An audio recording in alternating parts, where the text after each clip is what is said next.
Hello, all, and welcome back to part two of chapter 20. So, here in this part, I'm going to talk more about, how evolution happens by natural selection. Okay? So, we understood what natural selection is. Natural selection is when nature is forcing certain alleles or certain characteristics that have a genetic basis, of course, to, succeed and, be passed on, while other disadvantaged characteristics are, basically killed off and removed through, of course, certain environmental factors and whatnot. So for evolution to happen through natural selection, three main laws have to be applied. Three things. First one is that variation must exist among individuals in a population. As we said, evolution can never happen if there's no genetic variation. Because how can natural selection select certain characteristics when everyone's the same? That cannot happen. So variation must exist. Genetic variation has to happen. Two, this variation that we're talking about has to have a genetic basis. So basically, a certain, let's say, characteristic or advantage has to be, and be able to be genetically passed on. Because I'll give you an example. Certain phenotypes, certain characteristics like phenotypes, don't have a genetic basis. And this can give you still an advantage, but you cannot pass this on. So it's not going to be carried on to future, organisms to evolve. So this variation has to have a genetic basis in order to be passed on from, let's say, your parents onto the offsprings. And the offsprings have to then pass it on to their offsprings and on and on. So it has to be genetic. Two, variation among individuals must result in differences in the number of offspring surviving in the next generation.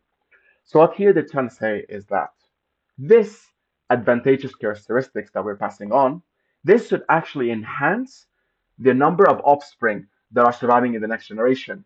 So meaning that if this, let's say, imagine that I have this very nice advantageous characteristics, this should actually increase the number of offsprings that I have, compared to another characteristic that's disadvantageous. So, for example, me, I have this advantageous characteristic, and I'll basically produce four offspring, while someone else has a disadvantageous characteristics that produces one offspring. So basically, I'll be producing much more, and that's how natural selection can take its course because you're dying out, letting the other ones die out by producing less offspring, while the ones that have an advantageous they create more offspring.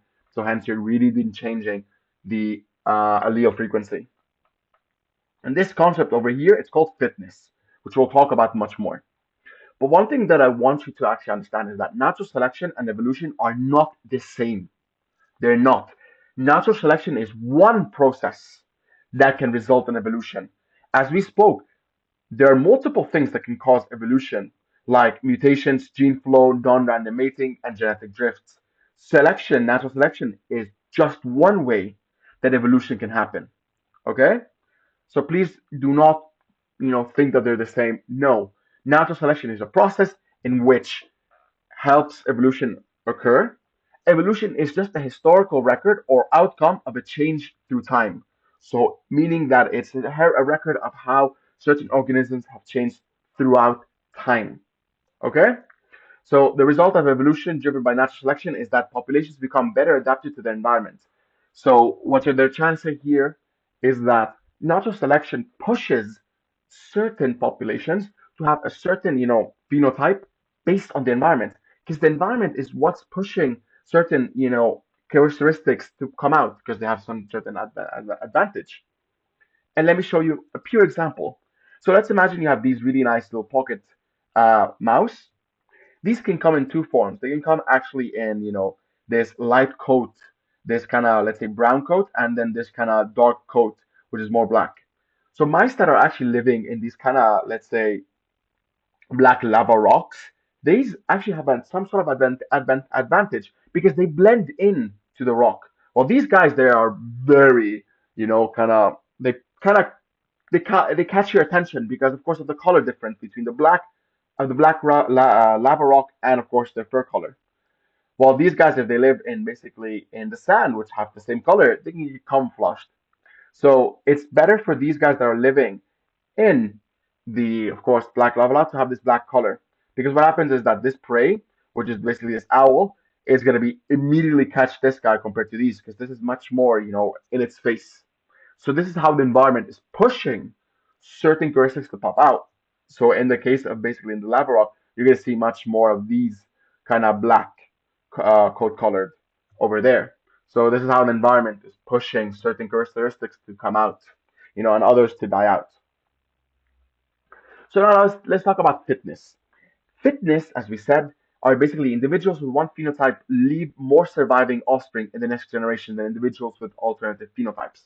Meaning again that certain people that have a certain phenotype that gives you an advantage should, in theory, give you more offspring in the next generation compared to other individuals that have a different phenotype that doesn't give you an advantage. And this is fitness. So if you really want to define fitness as a relative concept, the most fit phenotype is simply the one that produces, on average, the greatest number of offspring. So, meaning what? Is the fitness of a phenotype, meaning that this phenotype is giving you much more offspring. That's being, hence, this phenotype is being passed on much more later in the next generation. And of course, we can measure this. We can give a measurement. So sometimes we have is that imagine that you have, in the case here of, a toad, you have two colors. You have the green and brown. So we see that the green actually has a better phenotype, meaning that has a better fitness of a phenotype because it gives you much more offspring. So for some reason, this green, adapts much better in the environment. So we assign that fitness value of 1 compared to the brown because green is much more greater than brown. So we basically, the most fit phenotype is assigned the fitness of 1. And then the rest, basically, fitness of a phenotype is the number of offspring produced by a phenotype, divided by the maximum. So here, what they're trying to do is they're giving you basically this equation. So fitness of a phenotype is equal to number of offspring produced by the phenotype divided by the maximum number of offspring that any phenotype can produce.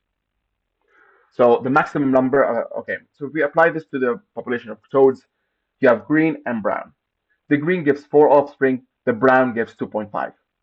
So the maximum number of offspring that any phenotype can produce is 4 because that's the maximum number, it's 4. So if you go to the green fitness, we have 4 over 4, it's 1. If you go to the brown fitness, it's 0.625. So between this and this, there's a difference of 3.75. That's a big number. And that's going to actually, if you tell this number to someone that studies fitness, they will tell you, like, oh, wow, that is a big difference. And what's going to happen in this population of toads is that they're going to really move towards the green because just from this difference in fitness, well, one of them is producing 4 offspring and the other one 2.5. So if we put this as a measurement, you can tell the guys, like, okay, the green fitness is 1, while the brown fitness is 0.625. So the scientists will be like, oh, wow. So that means that the green toads will basically produce much more compared to the brown. And I can see in the future, the majority of this population will be green. So this is basically how you can measure fitness by this very simple equation, where you have the number of offspring produced by a phenotype, and then divided by the maximum number of offspring that any phenotype can produce. So it's easy. You look at basically here you have two phenotypes. One is giving you 4 and one is giving you 2.5. The maximum number is 4 because that's the max you can take. So that will become your denominator here. And the number of offspring produced by a phenotype is depending, of course. In the green is 4, so it's 4 divided by 4. In brown is 2.5, so 2.5 divided by 4. So let's go into the components of fitness. So fitness, you might start thinking is like the first thing that comes to your head is survival of the fittest. Sure, survival of fitness basically is true that there's a component of fitness that is survival. The most that survive, of course, if you look at certain, organisms that have a certain phenotype, the more that they survive, the more they will produce, right? Because they live longer and they can produce, later on. However, there's other components that is sexual selection and number of offspring per mating. So of course, fitness can be, enhanced by survival. So the more you survive, the more fitness you have. But also, sorry about this. Selection is that of course you might have a certain phenotype that allows you to mate much more. Because as we said, certain animals or certain females in a population will only mate with certain males that have a certain, cool phenotype, some phenotype that's gonna attract them. So some mates are more successful in actually, attracting other mates for this, basically to produce more offspring.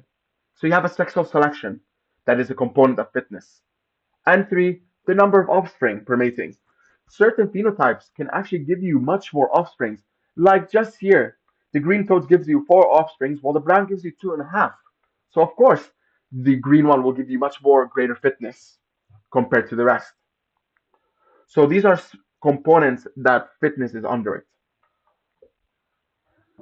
So selection usually favors phenotypes with greater fitness. So of course, selection wants to produce, you know, wants to select a certain characteristic that has greater fitness. So that's what it means. So phenotypes with greater fitness usually increase in frequency. Makes sense, of course. Certain phenotypes will actually be, adapted, will make a certain organism survive more, can actually make,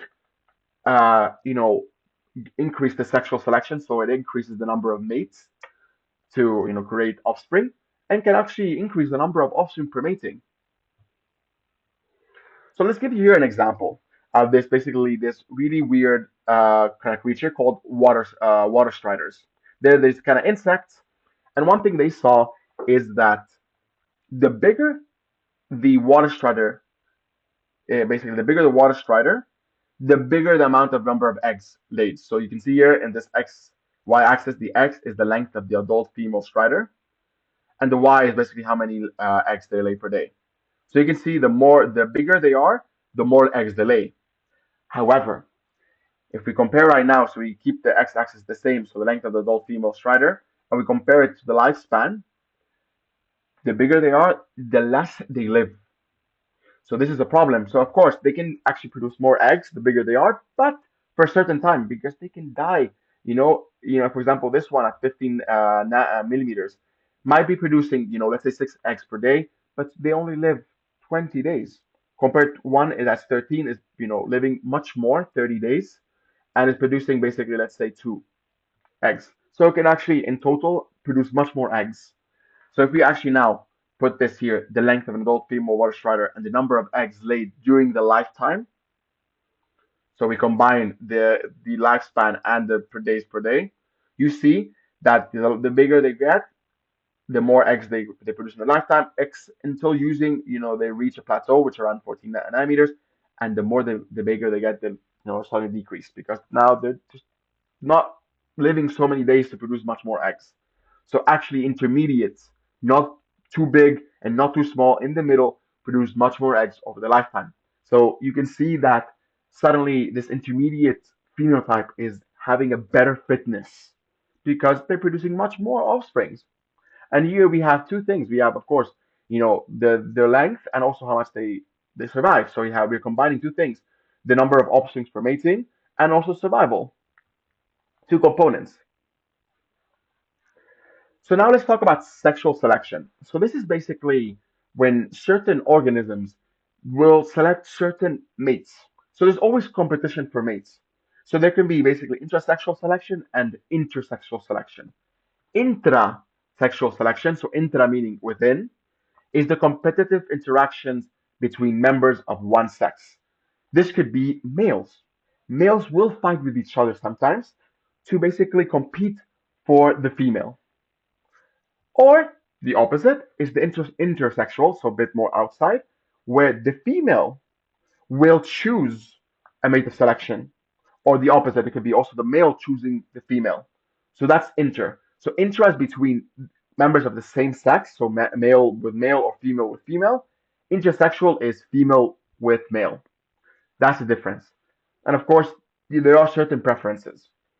And of course, these preferences can be actually based on secondary sexual characteristics, which are, for example, certain phenotypes that enhance this selection. So I'll give you an example, are like antlers or horns that are used for combat with other males. So for example, in the case of certain deers, if you have bigger antlers, of course, when they have this intrasexual selection, when they're fighting, these males are fighting with each other, the one with bigger antlers will most probably dominate the other one. So this can actually give it some sort of advantage. This phenotype is giving it a sexual advantage, to increase its intrasexual selection. And of course, this we call secondary sexual characteristics, like the antlers or horns used to combat. Another example are these long feathers and bright plumage used to persuade members of the opposite sex. So this helps you in intersexual selection. Here, sometimes you see this in peacocks. So these really big animals that have these really nice tall feathers and very bright colors. So males that have very long feathers and very kind of colorful ones, they can use it to kind of persuade the female to come and mate with them. So this is another secondary sexual characteristic that helps in the intersexual selection. Sometimes what happens is you have this sperm competition. This happens with, you know, this happens with, females that are mating with multiple males at the same, not at the same time, but and consecutively. So a female can actually have sex with multiple males, and what happens there is that, of course, there's now many different forms of sperm there that basically they need to compete. Hence, the name comes as sperm competition. So one of the sperm from one of the actually the males will be able to go and actually fertilize. So it all depends. So this is sperm competition. So what happens with this intrasexual and intersexual selections and all these kind of things is you have a sexual selection happening. You have sexual dimorphism. So in a lot of animals, you get to see that females are much smaller than the males. Even you see this with human beings. This is simply because, of course, of intersexual selection, bigger males will be able to actually combat even better and be able to, reproduce. But also women, or sorry, females, sorry, females will sometimes choose larger males because for them it's some sort of way that these organisms or these males are able to protect myself and also my offspring. So what happens is that, of course, you're selecting males based on their size, while females, there's not much more selection there. So that's why you get this kind of sexual dimorphism, and where you see males they are larger than females. So there's differences between sexes that develop through process of sexual selection. So you start to see certain differences that come out between two different sexes because of this, sexual selection. So let's talk more about intersexual selection. So intersexual selection, as I said, is when individuals of one sex, usually males, compete with each other for opportunity to mate. So only a few successful males may engage in an inordinate number of matings, where most males do not mate at all. I'm going to give you here an example with these elephant sea seals. So these elephant seals, what they come to this certain beach, and they call this kind of the mating beaches because they come all there to mate. So there will be a lot of females and a lot of males, and the males will fight it out. They will literally start beating each other, and only a select few will be able to mate. To the point of like mostly what's gonna happen is that 8 males will be able to mate with the rest of the females, which could be 365 of females. So these 8 males will actually mate with all of those females, and the other males will not even will rarely mate, if not any, because they become so territorial. These male, basically elephant seals. So this is where you see this intrasexual selection, where these males are fighting out, and only a select few that win will go on to mate with the females. And then you have, of course, intersexual selection. And of course, intersexual selection is where the female chooses, in most of the cases, it's the female chooses what male to actually reproduce. So, of course, there might be direct benefits in where females can benefit from choosing the male that can provide the best care. So, they want to choose someone that is able to protect them, take care of the offspring in the best possible manner. So, there's a direct benefit here. So sometimes male may not provide care. For example, they will not take care of the children, but they can do is they can maintain territories that provide food and refugee. And you see this with certain deers, if I'm not mistaken. In certain deers, the males will try to, protect one area that is very safe and has a lot of food. So females will love that because, of course, they they want to mate with these deers, even though these deers will not take care of their children. They're giving them food and refuge, so there's a direct benefit to it. But sometimes there might not be direct benefits. Sometimes that these males will just copulate with them and they'll leave. They won't do anything. But the indirect benefit, there's a theory is that it can give them higher quality offspring. So of course, if they have higher quality offspring, the offspring can take care of themselves much better, and the mother doesn't need to be there. So they usually will choose a male that's healthiest or oldest, because these guys, healthiest, gives you the female's gonna be like, okay, this guy is healthy. Most probably my children will be healthy. Well, in the case of the oldest, same thing. It goes there. That this male actually, has lived for such a long time, most probably because it's healthy. So let's may actually, cooperate with them. So the last thing I want to talk about in this part is maintenance of variation. So people think, of course, that natural selection will actually dissociate variation, genetic variation, because natural selection is pushing towards one variation. But it's not always the case. Sometimes natural selection will keep genetic variations, and that's called frequency dependent selection, in where fitness of a phenotype depends on the frequency within a population. This is where how certain basically not how natural selection can keep variation.